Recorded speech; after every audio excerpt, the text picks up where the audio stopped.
Good evening to everyone.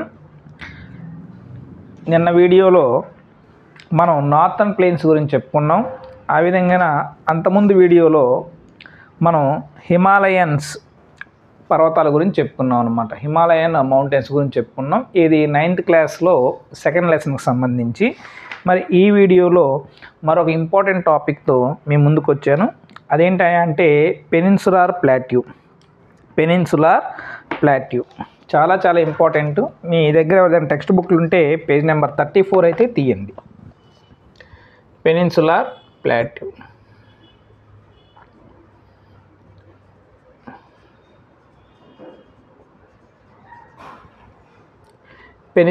Plateau దీన్నే మనం ఏమని పిలుస్తామంటే ద్వీపకల్ప పీఠభూమి అంటాం.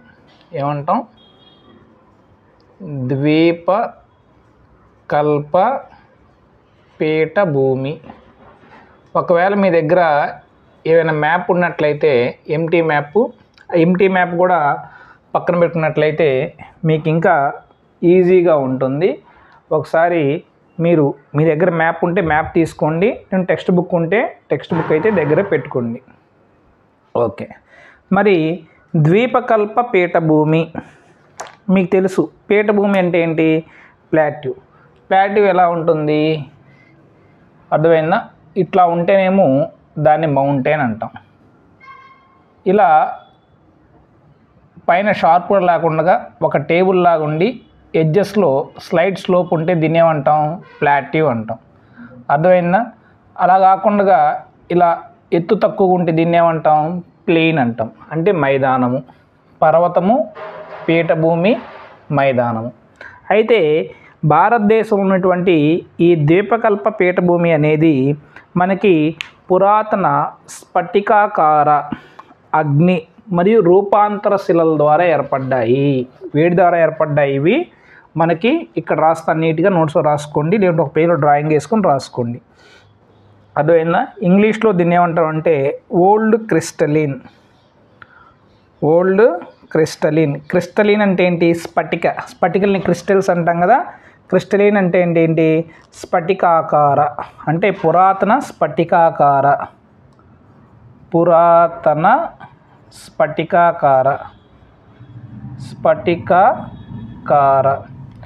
మీకు కనపడకపోతే ఏం చేస్తారంటే సెల్ ఫోన్ని ఈ విధంగా తిప్పుకొని స్క్రీన్ మీద టచ్ చేసి ఎట్లా అంటే జూమ్ అయిద్ది అనమాట.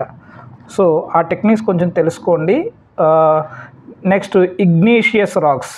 నెక్స్ట్ ఏంటంటే ఇగ్నీషియస్ అంటే ఏంటంటే అగ్ని అని అర్థం అనమాట. అగ్నిశిల అంటే అగ్నిపర్వతము పేలటం ద్వారా ఉద్భవించినటువంటి శిలలను ఏమంటారంటే అగ్నిశిల అంటే కొండ, రాక్ అనమాట.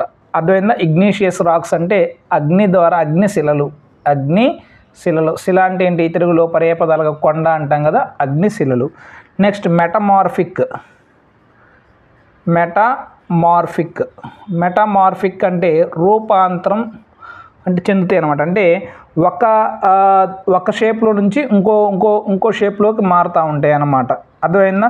లేదంటే ఒక స్టేట్లో నుంచి ఇంకో స్టేట్లో. స్టేట్ అంటే ఒక రాష్ట్రం నుంచి ఇంకో రాష్ట్రం అనేది కాదు, దాన్ని ఉండేటువంటి పరిస్థితిని బట్టి రూపాంతర శిలలు. అలా ఓకే, శిలలు ఏదోటి. మీరు స్పెల్లింగ్ మిస్టేక్స్ని పట్టుకోకుండా కాన్సెప్ట్ నేర్చుకోండి. అర్థమైందా? శిలలు. సారీ, నాకు కొంచెం తెలుగు రాయడం కొంచెం ఇబ్బంది. శిలలు. అర్థమైందా? సో ఇక్కడ మీకు ఫస్ట్ బిట్ ఏంటయ్యా అంటే ఈ ప్లాట్యూస్ అనేవి వేటి ద్వారా ఏర్పడ్డాయి అంటే ఏటి వేడి ద్వారా ఏర్పడ్డాయి అంటే పురాతన స్ఫటికాకార శిలల ద్వారా. రెండోది ఇగ్నీషియస్ అగ్ని శిలల ద్వారా. మూడోది మెటామార్ఫిక్ అంటే రూపాంతర శిలల ద్వారా ఏర్పడ్డాయి అన్నమాట. అయితే మీకు తెలియాల్సింది ఏంటంటే మన గ్లోబ్ ఉంది కదా, మన భూమి ఉంది కదా. మన భూమి అనేది అర్థమైందా? మన భూమి అనేది 2 ల్యాండ్ మాసెస్, పెద్ద ల్యాండ్ మాసెస్ ఉన్నాయన్నమాట గ్లోబ్ మీద. ఈ పైన ఉండేటువంటి ల్యాండ్ మాస్ని ఏమంటామంటే లారేషియా అంటాం. ఈ కింద ఉండేటువంటి దీన్ని ఏమంటామంటే గోండువానా అంటాం. గోండువానా.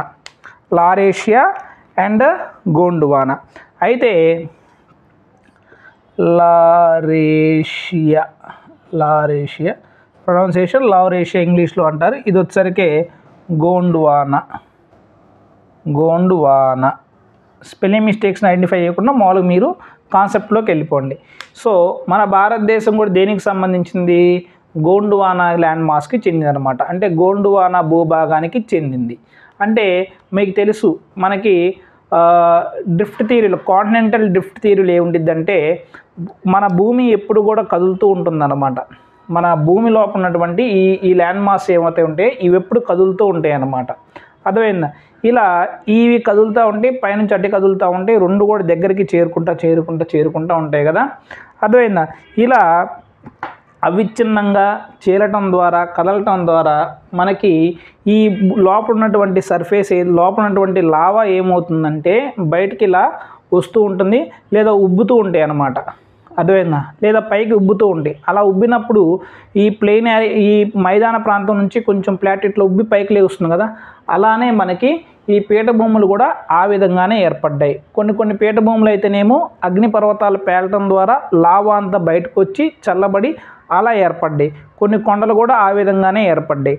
ఈ హిమాలయ పర్వతాలు తెలుసు కదా మీకు, ఫోల్డ్ మౌంటైన్స్ అంటాం, ముడత పర్వతాలు అంటాం అనమాట. అంటే మన గోండువానా వెళ్ళి యూరేషియా ప్లేట్కి, ఈ ఇండియన్ ప్లేట్ వెళ్ళి యూరేషియన్ ప్లేట్కి ఇట్లా ఇది కిందకి వెళ్తుంది, ఇదే పైకి వెళ్తుంది అనమాట. ఇట్లా వెళ్ళటం ద్వారా ఇట్లా పైకి లేవటం ద్వారా హిమాలయాలు ఏర్పడ్డాయని మీకు చెప్పాను ఇంతకుముందు.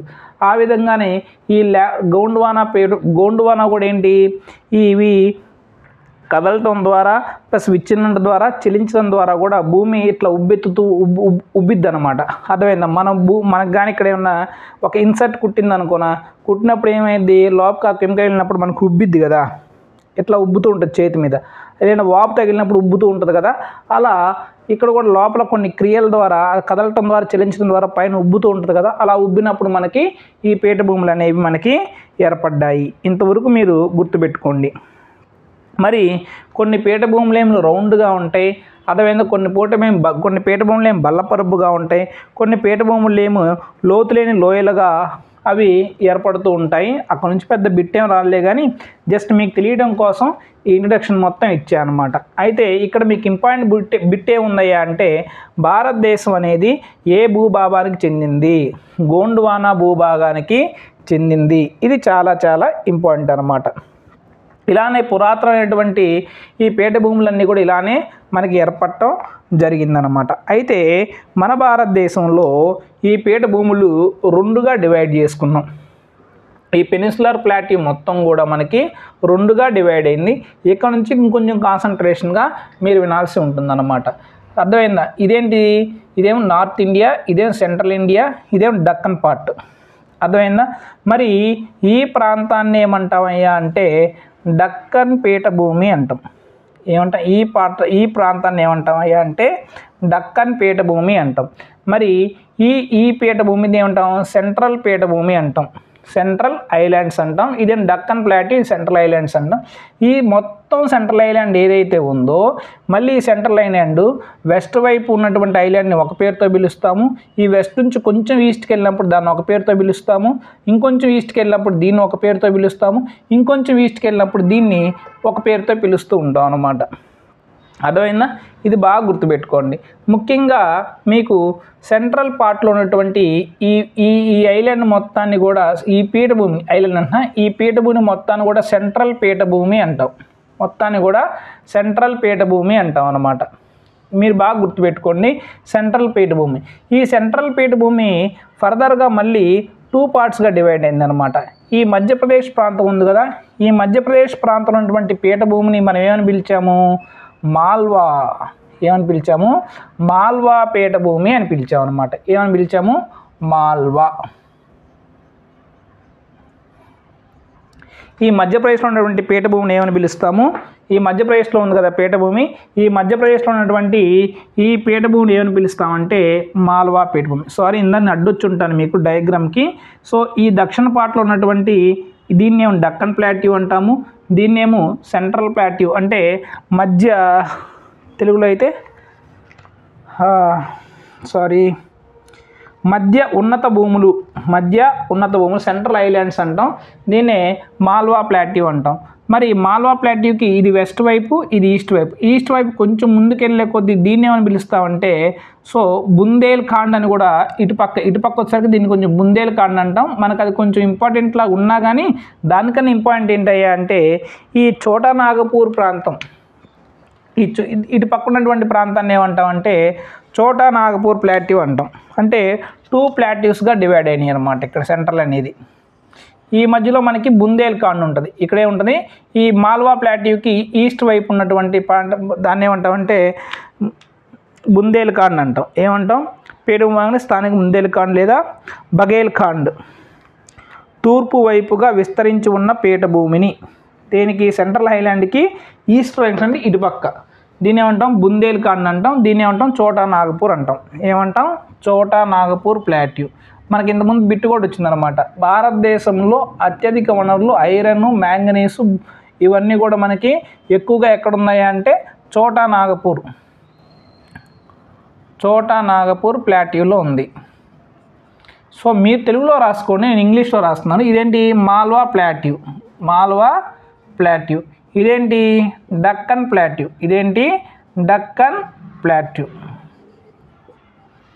ఇది అర్థమైందిగా మీకు? ఇంతవరకు కాన్సెప్ట్ క్లియర్గా ఉందిగా? మరి మన సరిహద్దులుగా చూసినట్లయితే ఈ మాల్వా ప్లాట్యూ ఇంకొంచెం పైకి కూడా ఉంటుంది. ఇట్లా ఈ మాల్వా ప్లాట్యూకి మనకి దేనికి ఉత్తరంగా ఉంది అంటే మాల్వా ప్లాట్యూ మనకి ఇక్కడ 2 నదులు ప్రవహిస్తూ ఉంటాయి. ఎక్కడ? మనకి గుజరాత్, ఈ మహారాష్ట్ర ప్రాంతాలు. ఈ గుజరాత్కి మరి మహారాష్ట్ర నార్థన్ పార్ట్ వైపు మనకి 2 పెద్ద నదులు ప్రవహిస్తూ ఉంటాయి. ఇవేంటివి? ఇదే నది అని ఇది మీకు తెలుసా? ఇదేసరికే మనకి ఏ నది వచ్చింది? ఇది నర్మదా నది. అర్థమైందా? ఇదేంటి? తాపతి నది. నర్మదా బచావో ఆందోళన ఉంది, అది కూడా మీకు ఫర్దర్ క్లాస్లో చెప్తాను. తాపతి ఉంది. అర్థమైందా? సో ఈ నర్మదా పైన మనకి ఏ పర్వతాలు ఉన్నాయి? ఏ రేంజెస్ ఉన్నాయి? వింధ్యా రేంజెస్ ఉన్నాయి. ఏ రేంజెస్ ఉన్నాయి? వింధ్యా రేంజెస్. అంటే వింధ్య పర్వత శ్రేణులు ఉన్నాయి అన్నమాట. శ్రేణి అంటాం రేంజ్ అంటే. సో కొంచెం పైకి రాస్తాను. మాల్వా ప్లాట్యూ. సో ఇక్కడే బుందేల్ ఖాండ్ లేదా బఘల్ ఖాండ్ అంటారు. తర్వాత ఛోటా నాగపూర్ ప్లాట్యూ. బుందేల్ ఖాండ్. సో ఇదేంటి? మనకి ఇక్కడ నర్మదా. ఇదేంటి? రివర్ నర్మదా. ఈ నర్మదా పైనే ఈ నర్మదా నది అనేది మనకి ఇక్కడ వింధ్య పర్వతాలు ఉన్నాయన్నమాట. ఏమున్నాయి? వింధ్య పర్వతాలు. ఈ వింధ్య పర్వతాల్లో వర్షాలు పడటం వల్ల అర్థమైందా? ఈ మొత్తం కూడా ఇటుపక్క నది ఇటుపక్క ప్రవహించుకుంటూ వస్తుంది అనమాట. అంటే మనకి దీన్ని ఏమంటే ఈ నదులను ఏమంటాం? వెస్ట్ ఫ్లోయింగ్ రివర్స్ అంటాం. అంటే పశ్చిమ వైపు ప్రవహించేటువంటి నదులు అనమాట. మరి దాని కింద ఏ నది ఉంది? రివర్ తాపి లేదా తాపతి అంటాం. మరి దీనిపైన ఏమున్నాయి? సాత్పురా పర్వతాలు ఉన్నాయి. ఇక్కడే పర్వతాలు ఉన్నాయి, సాత్పురా పర్వతాలు ఉన్నాయి. ఈ డక్కన్ ప్లాట్యూకి ఉత్తరం వైపు అంటే నార్త్ వైపు ఉన్నటువంటి పర్వతాలు ఏంటయ్యా అంటే సాత్పురా పర్వతాలు. ఏంటి? సాత్పురా పర్వతాలు. మాల్వా ప్లాట్యూకి దక్షిణంగా ఉన్నటువంటి పర్వతాలు ఏంటయ్యా అంటే ఏం పర్వతాలు? వింధ్య పర్వతాలు. ఇవి వచ్చేసరికి వింధ్య. మీ తెలుగులో రాసుకోండి. వింధ్య. ఏంటి? సాత్పురా. ఇవేంటి? సాత్పురా. ఈ మహారాష్ట్రలోని మనకి మహాదేవ పర్వతాలు కూడా ఉన్నాయన్నమాట. మహాదేవ పర్వతాలు ఈ మహారాష్ట్రలోనే మనకి ఈ మధ్యప్రదేశ్లోనే మనకి ఏమున్నాయి? మహాదేవ పర్వతాలు కూడా మనకి ఉన్నాయన్నమాట. మరి ఇక్కడ ఈ మాల్వా ప్లాట్యూకి నార్త్ వెస్ట్ అంటే దీన్ని ఏ దిక్కు అనాలి తెలుగులో? ఈశాన్యము, ఆగ్నేయము, నైరుతి, వాయువ్యంలో మనకేమున్నాయి? వాయువ్యంలో మనకి ఇక్కడ ఆరావళి పర్వతాలు ఉన్నాయి. ఏమున్నాయి? ఆరావళి పర్వతాలు ఉన్నాయి. ఈ ఆరావళి పర్వతాలు గుజరాత్ నుంచి ఢిల్లీ దాకా కూడా మనకి ఉంటాయి అన్నమాట. ఈ రాజస్థాన్ ప్రాంతంలో మనకి ఇక్కడే ఉన్నాయి, ఆరావళి పర్వతాలు ఉన్నాయన్నమాట. అతి పురాతనమైనటువంటి భారతదేశంలో అతి పురాతనమైనటువంటి పర్వత శ్రేణి ఆరావళి పర్వతాలు. ఈ ఆరావళి పర్వతాలు గుజరాత్ నుంచి ఢిల్లీ వరకు మనకి విస్తరించి ఉన్నాయన్నమాట. ఆరావళి జాగ్రత్తగా చూసుకోవాలి మీరు. అంత ఢిల్లీ అంత పైకి లేదు కానీ ఇక్కడ ఉంది ఢిల్లీ, కాబట్టి ఇక్కడ వరకు ఆరావళి పర్వతాలు ఇట్లా ఉన్నాయి. గుజరాత్లోంచి కొంచెం పైన మొదలయ్యి ఈ రాజస్థాన్లో ముఖ్యంగా ఏమంటే రాజస్థాన్ నుంచి ఢిల్లీ వరకు కూడా మనకి ఈ ఆరావళి పర్వతాలు అనేవి ఉన్నాయి అన్నమాట. ఇది మీరు గుర్తుపెట్టుకోవాలి. ఓకేనా. వింధ్యా రేంజెస్, భానుసాత్పూర్ రేంజెస్ మీరు చదువుకోండి, ఇంకా మీకు సింపుల్గా అర్థమైద్ది. మరి చెప్పే కదా ఈ వింధ్య పర్వతాల దగ్గర వర్షాలు పడ్డప్పుడు ఇక్కడ ఉబ్బెత్తుగా ఉంటుంది. ఇక్కడ ఎలా ఉంటుంది, ఉబ్బెత్తుగా ఉంటుంది. కాబట్టి ఈ పర్వతాల్లో ఇటుపక్క ఫర్ ఎగ్జాంపుల్ ఇక్కడ ఒక పర్వతం ఉంది, నా చెయ్యే పర్వతం అనుకున్నా, ఈ కొండలు అనుకున్నారనుకున్నా, ఇక్కడ వర్షం పడినప్పుడు కొన్నేమో నదులు ఇటు ప్రవహిస్తూ ఉంటాయి, కొన్ని నదులు అటు ప్రవహిస్తూ ఉంటాయి అన్నమాట. కొన్నేమో గంగా నదిలో కలుస్తూ ఉంటాయి, కొన్నేమో వచ్చి అరేబియా సముద్రంలో కలుస్తూ ఉంటాయి. ఈ అరేబియా సముద్రంలో కలిసే నదులు ఏమున్నాయి, రివర్ నర్మదా ఉంది, రివర్ తాపి ఉందన్నమాట. ఏది మనకి వింధ్య పర్వతాల దగ్గర వర్షాలు పడ్డప్పుడు. అర్థమైందా. మరి విక్రమ్ సింగ్ రాథోడ్లో ఒక డైలాగ్ వస్తాడు, చెంబల్నే గడగడలాడిచ్చే ఈ టిట్లా దెబ్బ కూడా తట్టుకొని బతికాడు రా వీడు, మామూలుడు కాదు అంటాడు. సో డైలాగు ఆ విధంగా ఈ మధ్యప్రదేశ్ ప్రాంతంలో మనకి ఇటుపక్క ప్రవహించే నదులు కొన్ని ఉన్నాయన్నమాట. చంబలు, బేట్వా, సన్. చంబలు, బేట్వా, సన్ అనేటువంటి నదులు ఉన్నాయి. ఈ నదులు వెళ్ళి ఎక్కడ కలుస్తాయి అన్నమాట, ఈ ట్రిబ్యూటరీస్లు ఎక్కడ కలుస్తాయి, ఈ గంగా నదిలో కలుస్తాయి. ఎక్కడ కలుస్తాయి, ఈ గంగా నదిలో మనకి కలుస్తూ ఉంటాయి అన్నమాట. ఏ నదులు అవి మీరు ఒకసారి కొంచెం ముందుకు వెళ్ళినట్లయితే, కొంచెం ముందు పేరు తిప్పినట్లయితే మీకు క్లియర్గా అక్కడ ఒకటి ఇమేజ్ ఇస్తాడు. ఏమని మీరు చూడండి, చంబల్, బేట్వా, సోన్. చంబలు, బేట్వా, సోన్. ఈ మాల్వా ప్లాట్యూ నుంచే ఇవి ఇట్లా వెళ్ళి ఇది ఒకటి చంబలు. అర్థమైందా. ఈ బేట్వా కూడా ఇక్కడ నుంచే, ఈ మాల్వా ప్లాట్యూ నుంచే బేట్వా, ఈ మాల్వా ప్లాట్యూ నుంచే సన్ అనమాట. ఈ జోటనాగపూర్ ప్లాట్ నుంచి దామోదర్ అనేటువంటి నది ఒకటి వెళ్ళి మనకి ఈ హూగ్లీ నదితో కలిసిద్ది అనమాట. ఎక్కడ, ఈ వెస్ట్ బెంగాల్లో. ఇక్కడ దామోదర్ నది. ఏంది, చంబల్, చంబలు. ఇదేంటి, బేట్వా. ఎప్పుడైనా జాగ్రఫీ అంటే మ్యాప్ పాయింటింగ్ కంపల్సరీగా వచ్చి ఉండాలి. ఇదేంటి, సోన్. ఇవి వెళ్ళి ఎక్కడ కలుస్తుంటాయి, గంగా నదిలో కలుస్తుంటాయి. మరి ఇక్కడ నుంచే వచ్చినటువంటి నర్మదా, తపతి ఎక్కడ కలుస్తుంటాయి, అరేబియా సముద్రంలో కలుస్తూ ఉంటాయి అన్నమాట. ఇది మీరు బాగా గుర్తుపెట్టుకోవాల్సినటువంటి ఇంపార్టెంట్ బిట్స్ అన్నమాట. మరి సింధ్. సింధ్ అంటే, సింధ్ అన్నది ఇక్కడ ఉంటుంది. సింధు అంటే ఇక్కడ కూడా ప్రవహిస్తూ ఉంటాయి. సింధు, చంబల్, సింధు, బేట్వా, కెన్. సో ఇంతవరకు ఇక్కడ బఘేల్ఖండ్, బుందేల్ఖండ్ అంటే బఘేల్ఖండ్, బుందేల్ఖండ్ దాన్ని అక్కడ పిలుస్తాను. మీకు అర్థమైందిగా, ఇంతవరకు మీకు అర్థమైంది. మరి ఇప్పుడు చోట నాగపూర్ ప్లాట్యూ కూడా మీకు అర్థమైంది. దామోదర్ నది ఇక్కడ నుంచి ప్రవహించిందని మీకు క్లియర్ కట్గా ఇంతవరకు మీకు అర్థమైందని అనుకుంటున్నాను అనమాట. ఓకే. మరి అర్థమైతే కామెంట్ సెక్షన్లో చక్కగా మీరు కామెంట్ చేయండి, అర్థమైందా లేదా అనేది. మీకు ఏమైనా అర్థం కాకపోతే కింద కామెంట్ సెక్షన్లో అడగండి. ఒకసారి నేను మీకు మళ్ళీ ఇంకొకసారి మీకు పర్సనల్గా నేను కింద కామెంట్ సెక్షన్లో రిప్లై ఇస్తాను. సో తర్వాత ఇప్పుడు డక్కన్ ప్లాట్యూ కిందకు వచ్చేద్దాం. ఏంటి ఇక్కడ, డక్కన్ ప్లాట్యూ. ఇదేంటిది, డక్కన్ ప్లాట్యూ. ఈ డక్కన్ ప్లాట్యూ మనకి ఏ షేప్లో ఉంది, ట్రయాంగిల్ షేప్లో ఉందన్నమాట. ఏ షేప్లో ఉంది, ట్రయాంగిల్ షేప్లో ఉందన్నమాట. ఓకేనా. మరి ఇక్కడ వచ్చేసరికి కోస్టల్ ప్లెయిన్స్లో ఇదేంటి, west coastal plain. West coastal plain పశ్చిమ తీరం అంటారు. వెస్ట్ కోస్టల్ పశ్చిమ తీర మైదానము, వెస్ట్ కోస్టల్ ప్లెయిన్ ఇదంతా. మరి ఇదేంటి, ఇది వచ్చేసరికి ఈస్ట్ కోస్టల్ ప్లెయిన్. ఇదేంటి, ఈస్ట్ కోస్టల్ ప్లెయిన్ అంటే తూర్పు తీర మైదానము, ఈస్ట్ కోస్టల్ ప్లెయిన్. మరి ఈ ఈస్ట్ కోస్టల్ ప్లెయిన్కి ఈ వెస్ట్ కోస్టల్ ప్లెయిన్కి మధ్యలో మనకేమున్నాయి, ఇక్కడ ఏమున్నాయి, ఇది వచ్చేసరికి వెస్టర్న్ ఘాట్స్ అంటే ఘాట్స్కి మనకు రెండు పేర్లు ఉంటాయి, GHATS. ఘాట్స్కి మనం రెండు మీనింగ్ చెప్పవచ్చు. ఒకటి మన స్నానాలు చేసే సముద్రాల దగ్గర స్నానాలు చేసేటప్పుడు ఏర్పాటు చేసే వాటిని ఘాట్స్ అని అంటారు. రెండోది ఇలా సముద్రం పక్కన వరుస ఉన్నటువంటి కొండల్ని ఘాట్స్ అంటారు. అదేవిధంగా రెండోది ఒక ఘాట్ రోడ్లు అంటారు చూసారా, అంటే ఈ కొండల మధ్య రోడ్లు ఉంటాయి లేదా రైల్వే లైన్లు ఉంటాయి. అంటే ఈ కొండ నుంచి ఇటువైపు ఇక్కడ నుంచి డక్కన్ ప్లాట్యూ నుంచి ఈ కోస్టల్ ప్లెయిన్ దగ్గరికి మధ్యలో మార్గాలు ఉంటాయి సార్, వాటిని పాసెస్ అంటారు, ఘాట్లు అని కూడా అంటారు అనమాట. పెద్ద వాటిలో అయితే పాస్ అంటారు, కింద వాటిలో అయితే చిన్న వాటిలో అయితే ఘాట్లు అంటారు. ఇదేంటి, ఈస్టర్న్ ఘాట్స్. ఇవేంటి ఈస్టర్న్ ఘాట్స్. మరి దానికి దీనికి కొంచెం హైట్లో కూడా వేరియేషన్ అనేది ఉందన్నమాట. హైట్లో వేరియేషన్ ఉంది, మళ్ళీ ఇంకా కొన్ని వాటిలో కూడా వేరియేషన్ అనేది మనకి ఉందన్నమాట. చూద్దాం ఏంటో మరి ఆ వేరియేషన్ ఏంటో చూద్దాం. ఈ వెస్టర్న్ ఘాట్స్ డయాగ్రామ్ చూస్తే మీకు అర్థమైంది. ఈ వెస్టర్న్ ఘాట్స్ అనేవి ఎప్పుడు కూడా కంటిన్యూస్గా ఉంటాయి అన్నమాట, ఎక్కడ మధ్యలో ఆగవు, కంటిన్యూస్గా ఉంటాయి అన్నమాట పైనుంచి కింద వరకు. అయితే ఈ నార్త్ ఏదైతే ఉత్తరం నుంచి ఈ సౌత్ వైపు వస్తూ ఉంటాయో, ఉత్తరం నుంచి సౌత్ వైపుకి వచ్చే హైట్ పెరుగుతూ ఉంటాయి. హైట్ అంటే ఇక్కడేమో తక్కువ హైట్లో ఉంటాయి, ఈ దక్షిణ భాగానికి వచ్చేసరికి హైట్ పెరుగుతూ ఉంటాయి అన్నమాట. ఏంటివి కొండలు. ఈ కొండల యొక్క హైట్ అనేది పెరుగుతూ ఉంటుందన్నమాట. అర్థమైందా? అయితే ఈ డక్కన్ ప్లాట్యూ అనేది మనకి ఓకే చెప్తాను ఇవి కూడా. డక్కన్ ప్లాట్యూ అనేది వెస్ట్ టు ఈస్ట్కి స్లోప్ అయి ఉందన్నమాట. అంటే ఏంటి వాలు అంటే వెస్ట్ వైపు కొంచెం ఎత్తుగా ఉంటుంది, ఈస్ట్ వైపు కొంచెం పల్లంగా ఉంటుందన్నమాట. ఇలా ఉండటం ద్వారా ఏమవుతుంది, ఇక్కడ పర్వతీయ వర్షపాతాలు పడతాయి. ఓరోగనిక్ రెయిన్ఫాల్స్ అంటారు. ఇంగ్లీష్లో దాన్ని ఏమంటారంటే ఓరోగ్రఫిక్ రెయిన్ఫాల్స్ అంటారు.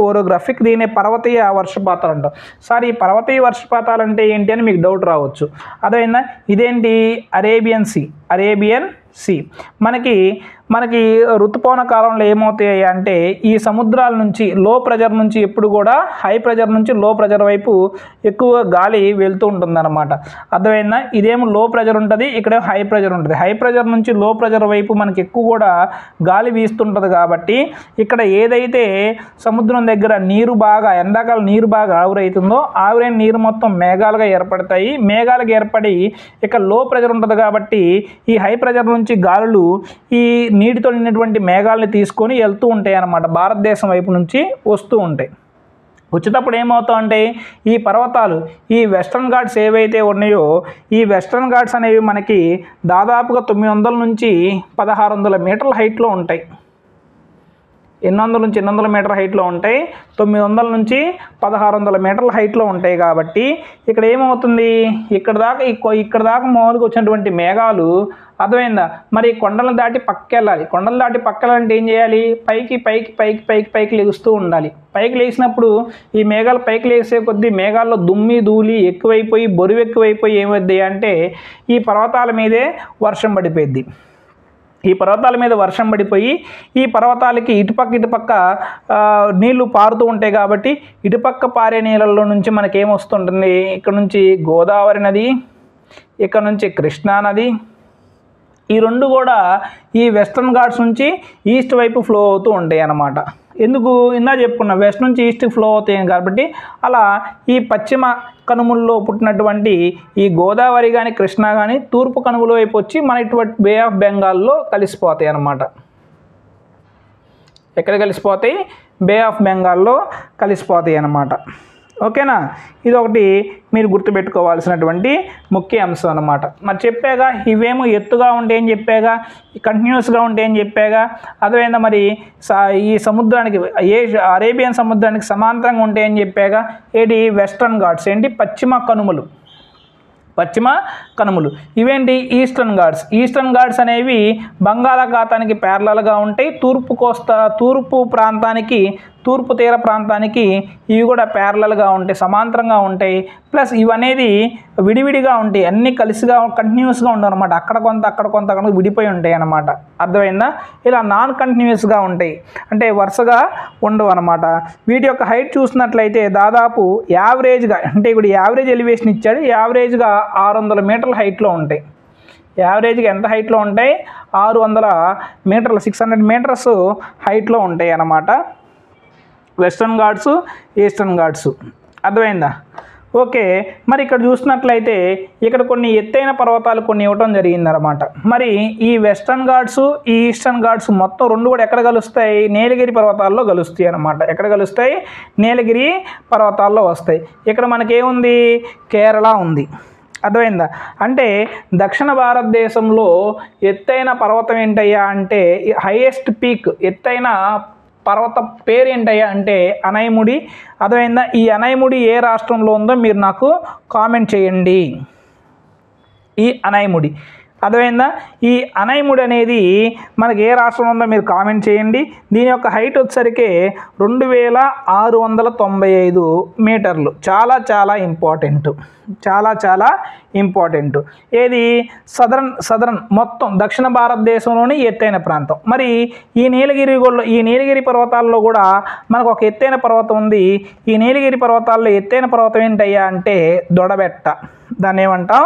దొడబెట్ట. ఈ దొడబెట్ట దీని యొక్క హైట్ వచ్చేసరికి 2637 మీటర్లు. 2637. అనైముడి, ఇదేంటి అనైముడి. ఈ అనైముడి వచ్చేసరికి 2695 మీటర్లు. దొడబెట్ట వచ్చేసరికి 2637. అర్థమైందా? మరి పశ్చిమ కనుమల్లో ఎత్తైన పర్వతం అన్న అనైముడి అనే చెప్పాలి. అర్థమైందా? అలా కాకుండా నీలగిరి పర్వతాల్లో ఎత్తైందంటే దొడబెట్ట, దక్షిణ భారతదేశంలో ఎత్తైందన్నా కానీ అనైముడి అని మీరు చెప్పాల్సి ఉంటుంది. అర్థమైందా? మరి తూర్పు కనుమల్లో అతి ఎత్తైన పర్వతం ఏందయ్యా అంటే తూర్పు కనుమల్లో ఎత్తైన పర్వతం వచ్చేసరికి మహేంద్రగిరి. ఏంటండి? మహేంద్రగిరి. ఈ మహేంద్రగిరి ఎత్తెత్త 15,101 మీటర్లు. 1501 మీటర్లు. ఈ వీడియోని ఫాలో చేస్తున్న వాళ్ళందరూ కూడా మీకు ఒక మంచి ప్రశ్న వేస్తాను. అనైముడి ఏ రాష్ట్రంలో ఉందో మీరు కామెంట్ సెక్షన్లో చేయండి. దొడబెట్ట ఏ రాష్ట్రంలో ఉందో మీరు కామెంట్ సెక్షన్లో చేయండి. మరి మహేంద్రగిరి కూడా ఎక్కడుందో మీరు కామెంట్లో అయితే మీరు కామెంట్ చేయండి. అర్థమైందా? రైట్ ఆన్సర్ చేసిన కామెంట్ని నేను పిన్ చేస్తాను అన్నమాట పైన. మిగతా వాళ్ళు చూసుకోవడానికి అవకాశం అనేది ఉంటుందన్నమాట. అర్థమైందా? అయితే ఇది ఇక్కడ ప్లాట్యూస్ ఊరికి వచ్చేసరికి ఇదనమాట. మరి ఇందాక నేను చెప్పా కదా, చోటా నాగపూర్ ప్లాట్యూకి మరి ఇటుపక్క నార్త్ ఈస్టర్న్ ప్లాట్యూకి ఒక ఫాల్ట్ అంటే ఏంటి? మధ్యలో గ్యాప్ వచ్చిందనమాట. అంటే ఇట్లా విడిపోవడం ద్వారా మధ్యలో వచ్చేటువంటి గ్యాప్ని ఏమంటారంటే ఫాల్ట్ అంటారు. అర్థమైందా? ఆ ఫాల్ట్ ఏంటో ఒకసారి నేను మీకు వివరిస్తాను. ఇటుపక్క ఉన్నటువంటి ఫాల్ట్ అంటే ఇక్కడ, అంటే ఒక ప్లాట్యూ నుంచి ఇంకో ప్లాట్యూకి మధ్యలో కొంచెం వేరే అయ్యేటువంటి వేరు చేసేటువంటి ఆ గ్యాప్ ఉంటుంది చూసారా, ఆ గ్యాప్ని ఏమంటామంటే ఫాల్ట్ అంటాం అన్నమాట. మరి ఇక్కడ కూడా కొన్ని ప్లాట్యూస్ ఉన్నాయి. ఈ ప్లాట్యూస్ అనుకుని కొన్ని కొండలు ఉన్నాయి. ఇక్కడ కూడా కొన్ని కొండలు ఉన్నాయి. వాటి గురించి కూడా మీకు వివరిస్తాను అన్నమాట. ఒకసారి దీన్ని మీరు స్క్రీన్ షాట్ తీసుకున్నట్లయితే నేను ఒకసారి ఇంతవరకు ఒకసారి తుడపనిలే కానీ ఒకసారి స్క్రీన్ షాట్ తీసుకోండి, మీకు ఈజీగా ఉంటుంది.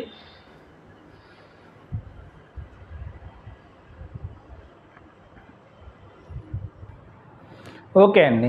మరి మీకు ఇప్పుడు నార్త్ ఈస్టర్న్ పార్ట్ వైపు ఉన్నటువంటి ఈ ప్లాట్యూ ఎక్స్టెన్షన్ గురించి చెప్తాను కదా. ఇప్పుడు ఈ నార్త్ ఈస్టర్న్ పార్ట్లో వచ్చేసరికి మనకి ఈ మేఘాలయ, ఇక్కడ ఇదేంటి ఈ ప్రాంతం అంతా కూడా మేఘాలయ. అర్థమైందా? ఈ మేఘాలయలోనే ఈ మేఘాలయ పీఠభూమిని ఏమంటాయంటే మేఘాలయ పీఠభూమి అంటాం. మేఘాలయ ప్లాట్యూ మేఘాలయలోనే ఉంది. అలా కాకుండా మీకు నెక్స్ట్ కిర్బీ యాంగ్లాంగ్ ప్లాట్యూ అందంట. కర్బీ యాంగ్లాంగ్ ప్లాట్యూ అనేది మనకు అస్సాంలో ఉంది, నార్త్ అస్సాంలో ఉందన్నమాట. ఈ అస్సాంలోనే మనకి ఇంకో ప్లాట్యూ కూడా ఉంది. ఆ ప్లాట్యూ పేరు ఏంటంటే కచర్ హిల్స్. కచర్ హిల్స్ ఎక్కడ ఉన్నాయమ్మా? ఎక్కడున్నాయి? అస్సాంలోనే ఉన్నాయి అన్నమాట. కచర్ హిల్స్ ఎక్కడున్నాయి? అస్సాంలోనే ఉన్నాయి. Meghalaya plateau north eastern Meghalaya. Kirby ఏంటి? కర్బీ యాంగ్లాంగ్ ప్లాట్యూ.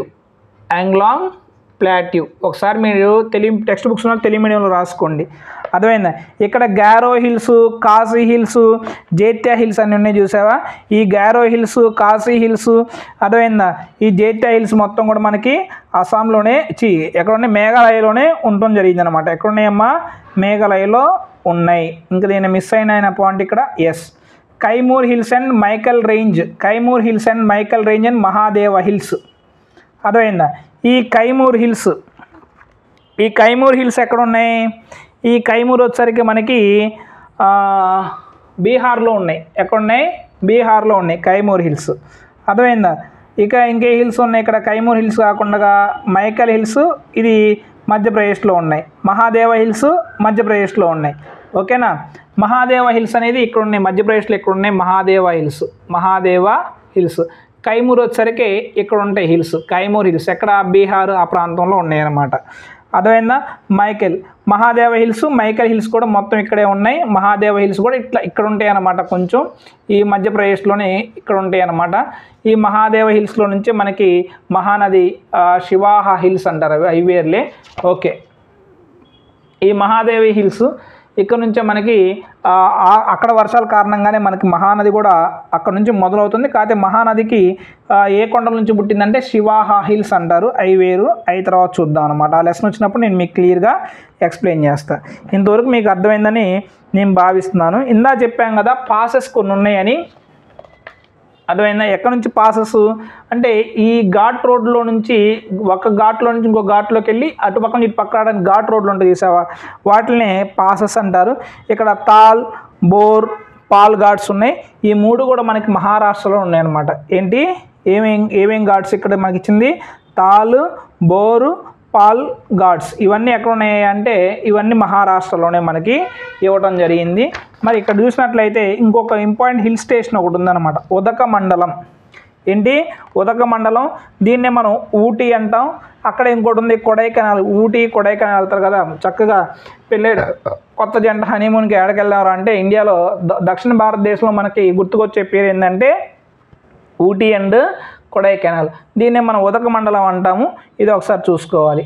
మరి పెనిన్సులార్ ప్లాట్యూలో నల్లమట్టితో కూడినటువంటి ప్రాంతాన్ని ఏమంటాం అంటే ఈ డక్కన్ ప్లాట్యూ అంటాం అనమాట.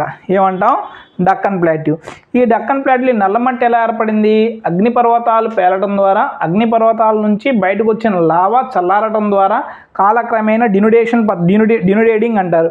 డినుడేటింగ్ అంటే కాలక్రమేణా వికోష్ణీకరణ కారణంగా కాలక్రమేణా ఆ రాళ్ళు అనేవి మెత్తగా అయిపోయి మట్టిలాగా తయారవడం అనేది మనకి జరిగిందనమాట. మరి ఈ మాల్వా ప్లాట్యూకి వెస్ట్ వైపు, నార్త్ వెస్ట్ వైపు మనకి ఏమున్నాయని చెప్పాము? ఆరావళి పర్వతాలు ఉన్నాయని చెప్పామంటాం. ఈ ఆరావళి పర్వతాలు అనేవి బ్రోకెన్ హిల్స్ అనమాట. అంటే విరిగిపోయిన కొన్ని శిలా శైథిల్యం అంటారు, కొండలకు కనిపిస్తాయి. ఇవి గుజరాత్ నుంచి ఢిల్లీ వరకు ఉన్నాయని ఇందాక కూడా చెప్పాను. గుజరాత్ నుంచి ఢిల్లీ వరకు కూడా ఇవి వ్యాపించున్నాయని మీకు చెప్పాను అనమాట. ఇది ఫ్రెండ్స్ మరి పెనిన్సులార్ ప్లాట్యూకి సంబంధించి ద్వీపకల్ప పీఠభూమికి సంబంధించి నాకు తెలిసి టెక్స్ట్ బుక్లో ఇచ్చినటువంటి ఇంపార్టెంట్ మ్యాటర్ అయితే ఇదనమాట. మీరు దీంట్లో నుంచి ఇంపార్టెంట్ బిట్స్ వస్తాయి. ఇవి ఒకసారి మీరు బాగా చదువుకోండి. సార్ అన్నీ కలిపి ఒక వీడియోలో చేయొచ్చు కదా అని మీకు డౌట్ రావచ్చు. అర్థమైందా?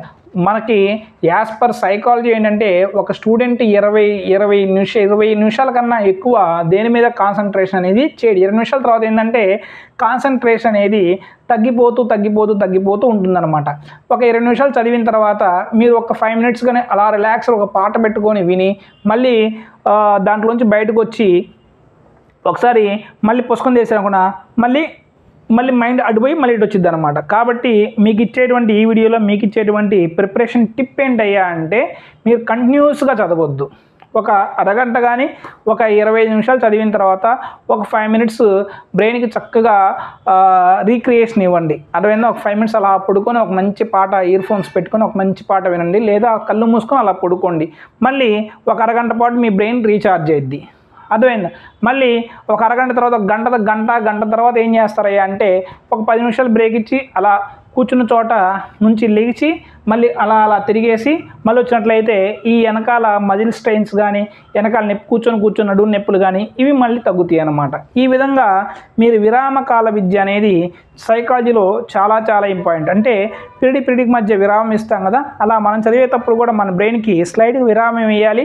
మన బాడీకి కూడా ఒక అలానే కూర్చొని ఉంటుంది కాబట్టి స్టేబుల్గా ఉంది కాబట్టి దానికి కొంచెం మోషన్ ఇచ్చినట్లయితే అంటే కొంచెం కదిలినట్లయితే మన బాడీలో కూడా కొంచెం యాక్టివ్నెస్ అనేది బాగా వస్తుందన్నమాట. ఇది ఫ్రెండ్స్. మరి ఈ వీడియో కానీ మీకు నచ్చినట్లయితే మీరు లైక్ చేయండి, మీ ఫ్రెండ్స్కి షేర్ చేయండి, సబ్స్క్రైబ్ చేసుకోండి. అర్థమైందా? వీలైతే రేపు కానీ ఎల్లుండి కానీ 6th క్లాస్ సెకండ్ సెమిస్టర్కి సంబంధించినటువంటి ఒక 30 బిట్లు మీకు గ్రాండ్ టెస్ట్ అయితే కండక్ట్ చేస్తాను. ఓకేనా? రేపు ఈరోజు ఎలానూ ఈవినింగ్ అయిపోయింది కాబట్టి రేపు మార్నింగ్ బిట్స్ తయారు చేయడం స్టార్ట్ చేస్తాను. రేపు ఈవినింగ్కి బిట్స్ అయిపోతే రేపు ఈవినింగ్ ఒక గ్రాండ్ టెస్ట్ మీకు మన యాప్లో పెట్టేస్తాను. రూపీ కోర్స్ దాంట్లో రియల్ టైం టెస్ట్ ఒక ఛాన్సే ఉంటుంది రాయడానికి, గుర్తుపెట్టుకోండి. మరి ఎల్లుండి వచ్చి ఈ రేపు సాయంత్రం కానీ ఎల్లుండి సాయంత్రం కానీ మీకు 6th క్లాసు 2nd సెమిస్టర్కి సంబంధించి అన్ని లెసన్స్ కవర్ అయ్యే విధంగా ఏ విధంగా అయితే మనం ఫస్ట్ ఎగ్జామ్ పెట్టామో ఆ స్టాండర్డ్లోనే మీకు క్వశ్చన్స్ ప్రిపేర్ చేసి ఇస్తాను. ఈ లెసన్ అయిపోయిన తర్వాత ఈ లెసన్ యొక్క బిట్స్ కూడా నేను మీకు మన యాప్లో అయితే ప్రొవైడ్ చేస్తాను. ఇదండి, నేను మీ మండే మాస్టర్ని. Once again all the best. DSC కోసం మీ ఎంఎస్ ట్యుటోరియల్స్ మీకు ఎప్పుడు అండదండలుగా ఉంటుంది. Signing off. By by.